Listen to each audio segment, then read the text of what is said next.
सोचिए, एक सजी धजी नेवल यूनिफॉर्म में एक बहुत ही सम्मानित अफसर है। वो अभी अभी अपनी पत्नी के धोखे का सच सुनकर आया है और फिर वो सीधे किसी के बेडरूम में घुसता है। 3 गोलियां चलती हैं और एक आदमी की मौत हो जाती है। और यहीं से शुरू होती है वो कहानी जिसने पूरे देश को हिला दिया था। क्या ये एक टूटा हुआ दिल था जिसने अचानक अपना आपा खो दिया, या फिर एक ठंडे दिमाग से रची गई सोची समझी हत्या? आज के इस गहन विश्लेषण में हम इसी पर बात करने वाले हैं। हाँ, और ये कोई आम मामला नहीं है। हम बात कर रहे हैं 1961 के एम नानावटी बनाम स्टेट ऑफ महाराष्ट्र के सुप्रीम कोर्ट जजमेंट की, जिसने भारत में ज्यूरी सिस्टम को हमेशा के लिए खत्म कर दिया है ना। सही कहा। देखिए, इस मामले की सबसे बड़ी खासियत ये है कि ये सिर्फ क्या हुआ की कहानी नहीं है। ये एक मास्टर क्लास है कि जब सबूत और भावनाएं आमने सामने हों तो न्याय कैसे काम करता है। हम कानूनी दस्तावेजों, जिरा और फॉरेंसिक सबूतों की पूरी चीरफाड़ करने वाले हैं। तो तारीख थी 27 अप्रैल 1959। के.एम. नानावटी जो इंडियन नेवी के एक हाई रैंकिंग अधिकारी थे, वो अपनी पत्नी सिल्विया और बच्चों के साथ लंच कर रहे थे। तो सिल्विया ने एक ऐसा कबूलनामा किया जिसने सब कुछ बदल दिया। उसने माना कि प्रेम आहूजा नाम के एक बिजनेसमैन के साथ उसके संबंध हैं। मेरा प्रेम आहूजा नाम के एक इंसान से रिलेशन है। और उस वक्त दोपहर के करीब 1:30 बज रहे थे। 1:30 बज रहे थे। आप देखिए, उस एक पल के बाद नानावटी ने जो कदम उठाए ना, वही इस पूरे केस की नींव बनते हैं। बिल्कुल, क्योंकि इसके बाद नानावटी अपनी पत्नी और बच्चों को कार में बिठाते हैं और उन्हें एक सिनेमा हॉल छोड़ाते हैं। Wait, cinema hall? या अपनी पत्नी का इतना बड़ा सच जानने के तुरंत बाद? हाँ, यही तो सोचने वाली बात है। और इसके बाद वो अपनी नेवल शिप मसूर पर जाते हैं।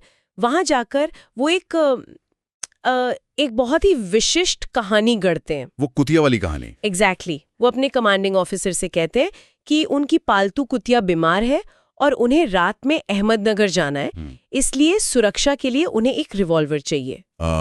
मतलब झूठ बोलकर हथियार लिया। हाँ, वो एक सेमी ऑटोमेटिक रिवॉल्वर और 6 गोलियां लेते हैं। उसे लोड करते हैं, एक भूरे रंग के लिफाफे में रखते हैं और सीधा आहूजा के फ्लैट पर पहुंच जाते हैं। और वो भी सीधे बेडरूम में घुसते हैं? बिल्कुल।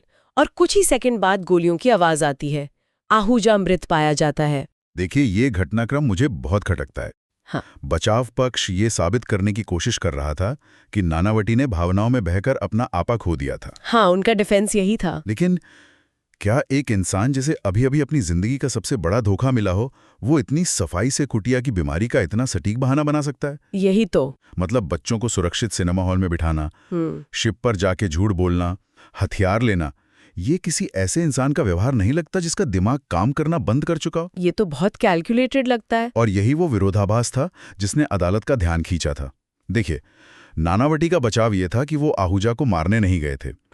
उनका दावा था कि वो सिर्फ ये पूछने गए थे कि क्या आहूजा सिल्विया से शादी करेगा और बच्चों की जिम्मेदारी लेगा। अच्छा, सिर्फ पूछने गए थे। हाँ, लेकिन कानूनी दृष्टिकोण से सोचिए, अगर आप सिर्फ एक शांतिपूर्ण बातचीत करने जा रहे हैं तो आप एक झूठे बहाने से एक लोडेड रिवॉल्वर क्यों लेंगे? और आप किसी की ड्राइंग रूम में उसका इंतजार करने के बजाय बिना इजाजत सीधे उसके बेडरूम में क्यों घुसेंगे? एग्जैक्टली। लेकिन सबसे दिलचस्प बात तो यह है कि जब ये मामला ट्रायल कोर्ट में जूरी के सामने पेश किया गया, तो जूरी ने इन सारे तार्किक सवालों को नजरअंदाज ही कर दिया। हाँ, उन्होंने 8-1 के भारी बहुमत से नानावटी को नॉट गिल्टी यानी निर्दोष करार दे दिया था। ठीक। पर सेशंस जज इस फैसले से सहमत नहीं हुए। उन्होंने क्रिमिनल प्रोसीजर कोड यानी सीआरपीसी के सेक्शन 307 के तहत अपनी असहमति दर्ज की और मामले को बॉम्बे हाईकोर्ट को रेफर कर दिया। यहाँ मुझे एक बुनियादी सवाल पूछना है। हाँ, पूछिए। अगर जज को अंततः जूरी का फैसला पलटना ही था या जनता की राय माननी नहीं थी, तो जूरी ट्रायल करवाने का मतलब ही क्या है? क्या ये जनता की राय का अपमान नहीं है? ये एक बहुत ही महत्वपूर्ण सवाल है। इसे समझने के लिए हमें सेक्शन 307 के पीछे की सोच को देखना होगा। ओके। देखिए, भारत में जूरी सिस्टम अंग्रेजी कानून से आया था, लेकिन भारत में इसे ज्यों का त्यों लागू नहीं किया गया था। भारतीय कानून निर्माताओं को पता था कि अनुभवहीन जूरी आसानी से भावनाओं में बह सकती है। मतलब वो लॉजिकल नहीं, इमोशनल फैसले ले सकते हैं। बिल्कुल। अब नानावटी के मामले में जूरी के सामने कौन था? एक सजी धजी वर्दी वाला नेवल ऑफिसर जिसने देश की सेवा की थी। और दूसरी तरफ एक ऐसा आदमी था जिसने एक शादीशुदा महिला के साथ संबंध बनाए थे। तो जूरी ने सबूतों को नहीं बल्कि अपनी सहानुभूति को वोट दे दिया। सही कहा। यानी जूरी ने कानून की किताब को किनारे रखकर मॉरल पुलिसिंग शुरू कर दी थी। और इसी तरह के भटकाव को रोकने के लिए ही तो सेक्शन 307 बनाया गया था। इसके तहत जज केवल तभी हस्तक्षेप करता है जब जूरी का फैसला परवर्स हो। परवर्स मतलब अनुचित और विकृत। हाँ, इसका मतलब है कि एक ऐसा फैसला जिस तक कोई भी समझदार इंसान अदालत में पेश किए गए सबूतों के आधार पर नहीं पहुंच सकता। सुप्रीम कोर्ट ने इस मामले में साफ किया कि सेक्शन 307 का उद्देश्य न्याय को भीड़ तंत्र बनने से रोकना है। अगर जज को लगता है कि जूरी ने तथ्यों से पूरी तरह आंखें मूंद ली हैं, तो उसे मामला हाईकोर्ट को सौंपना ही होता है। देखिए, सामान्य क्रिमिनल ट्रायल में किसी को दोषी साबित करने की पूरी जिम्मेदारी अभियोजन पक्ष यानी प्रोसिक्यूशन की होती है। मतलब उन्हें साबित करना होता है कि इसने जुर्म किया है। बिल्कुल। लेकिन जब कोई आरोपी ये कहता है कि जो हुआ वो एक हादसा था, जैसे नानावटी ने आईपीसी के सेक्शन 80 का बचाव लिया था, एक्सीडेंट का डिफेंस। हाँ, तो ऐसे में कानून बदल जाता है। इंडियन एविडेंस एक्ट का सेक्शन 105 साफ कहता है कि ऐसे मामलों में ये साबित करने का भार आरोपी के कंधों पर आ जाता है कि ये वास्तव में एक हादसा था। और इसी वजह से हाईकोर्ट और फिर सुप्रीम कोर्ट को खुद सारे फोरेंसिक और मेडिकल सबूतों की चीर-फाड़ करनी पड़ी। और यहीं पर बात सच में बहुत दिलचस्प हो जाती है। नानावटी की कहानी ये थी कि उसने अपनी रिवॉल्वर एक कैबिनेट पर रख दी थी। फिर आहूजा ने उसे छीनने की कोशिश की, दोनों के बीच हाथापाई हुई और उस संघर्ष के दौरान गलती से 3 गोलियां चल गई। और इस थ्योरी को बैलिस्टिक्स और फोरेंसिक विज्ञान ने सिरे से खारिज कर दिया था। कैसे? बैलिस्टिक एक्सपर्ट भंगे की गवाहियां गेम चेंजर साबित हुई। जिस रिवॉल्वर से गोलियां चली थी ना, वो एक सेमी ऑटोमेटिक रिवॉल्वर थी। इस तरह के हथियार की बनावट ही ऐसी होती है कि हर एक गोली चलाने के लिए ट्रिगर को पूरी तरह से खींचना और फिर छोड़ना पड़ता है। भंगे ने अदालत में साबित किया कि इस ट्रिगर को खींचने के लिए 20 से 28 पाउंड का भारी दबाव डालना पड़ता है। 28 पाउंड का दबाव, और वो भी 3 बार। हाँ, हाथापाई के दौरान 3 बार गलती से 28 पाउंड का दबाव डालना और ट्रिगर को पूरी तरह से छोड़कर दोबारा खींचना। ये तकनीकी और तार्किक दोनों ही रूपों में असंभव लगता है। और अगर कोई इसे एक चमत्कारिक हादसा मान भी ले तो मेडिकल सबूतों ने तो रही सही गुंजाइश भी खत्म कर दी थी ना। हाँ, डॉक्टर झाला की गवाही ने, जिन्होंने आहूजा का पोस्टमार्टम किया था, उन्होंने बचाव पक्ष की हाथापाई की थ्योरी को पूरी तरह दफना दिया। उन्होंने क्या पाया? डॉक्टर झाला ने बताया कि छाती पर जो घाव था, जिसे इंजरी नंबर 1 कहा गया, उसके आसपास कोई कार्बोनेशियस टैटूइंग नहीं थी। वेट, कार्बोनेशियस टैटूइंग का मतलब है बारूद के जलने के निशान, राइट? बिल्कुल। क्योंकि जब गोली चलती है तो सिर्फ बुलेट ही नहीं निकलती, बल्कि अजला बारूद भी एक धमाके के साथ बाहर आता है। सही। तो अगर शरीर पर बारूद के निशान नहीं थे तो इसका सीधा सा मतलब है कि गोली दूर से चली थी। लेकिन नानावटी की कहानी तो ये थी कि वो हाथापाई कर रहे थे। हाथापाई में तो बंदूक बिल्कुल शरीर से सटी होनी चाहिए या बहुत करीब होनी चाहिए। और यही फोरेंसिक विज्ञान की ताकत है। डॉक्टर झाला ने स्पष्ट किया कि टैटूइंग न होने का मतलब है कि गोली कम से कम 18 इंच की दूरी से चलाई गई थी। 18 इंच की दूरी से हाथापाई नहीं होती, निशाना लगाया जाता है। एग्जैक्टली। दूरी 18 इंच से ज्यादा होने का सीधा मतलब है कि ये कोई संघर्ष नहीं था, बल्कि एक तरफा फायरिंग थी। और मैंने दस्तावेजों में एक गटर फ्रैक्चर का भी जिक्र पढ़ा था, जो खोपड़ी पर था। हाँ, इंजरी नंबर 3। डॉक्टर झाला ने बताया था कि उस फ्रैक्चर की दिशा पीछे से आगे की ओर थी, यानी आहूजा के सिर के पीछे से गोली लगी थी। बिल्कुल। अब आप ही सोचिए, अगर 2 लोग आमने सामने हाथापाई कर रहे हैं तो एक को सिर के पीछे गोली कैसे लग सकती है? ये तभी संभव है जब पीड़ित मुड़कर भागने की कोशिश कर रहा हो या हत्यारा उसके पीछे खड़ा हो। सही कहा। और जब बचाव पक्ष के पास इन वैज्ञानिक सबूतों का कोई जवाब नहीं बचा, तो उन्होंने डॉक्टर बलिगा के जरिए एक अजीबोगरीब थ्योरी पेश की।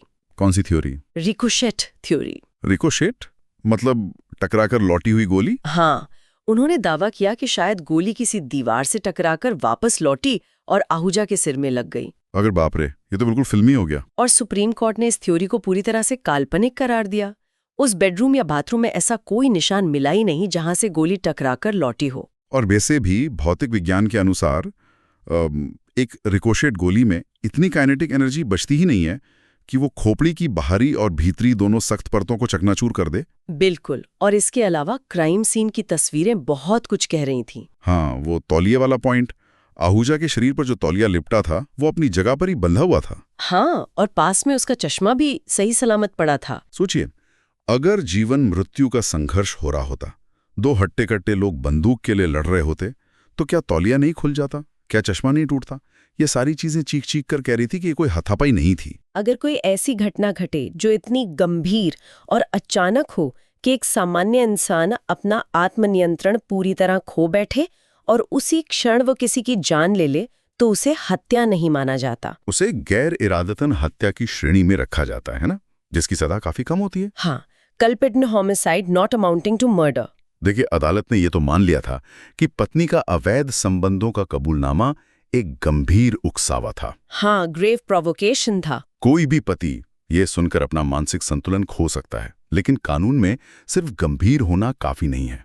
हाँ, उस उकसावे का अचानक यानी सडन होना भी उतना ही जरूरी है। बिल्कुल। कानून कहता है कि उकसावे और हत्या के बीच इतना समय नहीं होना चाहिए कि इंसान का गुस्सा शांत हो जाए, जिसे हम कानूनी भाषा में टाइम टू कूल डाउन कहते हैं। और यहीं पर नानावटी की खुद की बनाई हुई टाइमलाइन उसके लिए फंदा बन गई। एग्जैक्टली। सिल्विया ने दोपहर 1:30 बजे अपना कबूलनामा किया था और आहूजा की हत्या शाम को लगभग 4:20 पर हुई। इस बीच लगभग 3 घंटे का अंतर था। हाँ, तो सुप्रीम कोर्ट को यह तय करना था कि क्या इन 3 घंटों में नानावटी का गुस्सा शांत हो सकता था। लेकिन अदालतें केवल समय की अवधि नहीं देखती, वो ये देखती हैं कि उस समय के दौरान आरोपी ने क्या किया। मतलब उसका एक्शन क्या था। हाँ, अगर नानावटी 3 घंटे तक सदमे में एक कोने में बैठा रहता और फिर अचानक जाकर गोली मारता, तो शायद तर्क अलग होता। इस पूरे विश्लेषण का जो सबसे बड़ा निष्कर्ष निकलता है वो ये है कि न्याय की देवी की आंखों पर पट्टी इसलिए नहीं बंधी है कि वो अंधी है, बल्कि इसलिए बंधी है ताकि वो आंसुओं, वर्दी के रौब या समाज की सहानुभूति को ना देख सके। बहुत खूब कहा। 8 जूरी सदस्यों ने एक देशभक्त हीरो को देखा जिसका दिल टूटा था, लेकिन सुप्रीम कोर्ट ने बैलिस्टिक रिपोर्ट, खोपड़ी के फ्रैक्चर और एक झूठे बहाने को देखा। और यह मामला भारतीय न्यायपालिका के लिए एक बहुत बड़ा सबक था। इसने न केवल जूरी सिस्टम की भावनात्मक कमजोरियों को उजागर किया, बल्कि फोरेंसिक विज्ञान की अहमियत और उकसावे की कानूनी परिभाषा को भी एक नया और कठोर आयाम दिया। हाँ, जिसके कारण अंततः भारत में जूरी ट्रायल हमेशा के लिए खत्म कर दिए गए। बिल्कुल। इसने स्पष्ट कर दिया कि चाहे आपकी कहानी कितनी भी मार्मिक क्यों न हो, जब बात किसी की जान लेने की आती है तो आपको वैज्ञानिक सबूतों की कसौटी पर खरा उतरना ही होगा। कानूनी दस्तावेजों में पन्नों में खोने के बाद ना, इस जजमेंट की एक लाइन मेरे दिमाग में अटक गई है। कौन सी? सुप्रीम कोर्ट ने कहा था कि एक सामान्य इंसान किसी उकसावे पर कैसी प्रतिक्रिया देगा, ये उस समाज की सांस्कृतिक और भावनात्मक पृष्ठभूमि पर निर्भर करता है। ये लाइन सच में इस पूरे फैसले की आत्मा है। ये दर्शाती है कि कानून कोई स्थिर पत्थर पर लिखी इबारत नहीं है, ये समाज के साथ सांस लेता है और विकसित होता है। और यही बात मुझे सोचने पे मजबूर कर रही है। देखिए, 1961 के भारत में विवाह के बाहर संबंध को एक ऐसा गंभीर उकसावा माना गया था जो किसी भी सामान्य इंसान को हत्या करने की हद तक भड़का सकता था। समाज ने एक तरह से नानावटी को माफी कर दिया था। हाँ, उस वक्त का सामाजिक ढांचा वैसा ही था। लेकिन आज के समय में आज जहां विवाह, रिश्ते, धोखा और तलाक को देखने का नजरिया पूरी तरह से बदल चुका है, जहां समाज ज्यादा खुला हो गया है और रिश्ते टूटने पर कानूनी रास्ते मौजूद हैं। बिल्कुल, आज स्थिति बहुत अलग है। तो क्या भविष्य की अदालतें उकसावे की इस परिभाषा को पूरी तरह से नए सिरे से नहीं लिखेंगी? शायद असल जिंदगी में जब गोलियों की गूंज शांत होती है, तब समाज का असली चेहरा सामने आता है। सोचने के लिए बहुत कुछ है।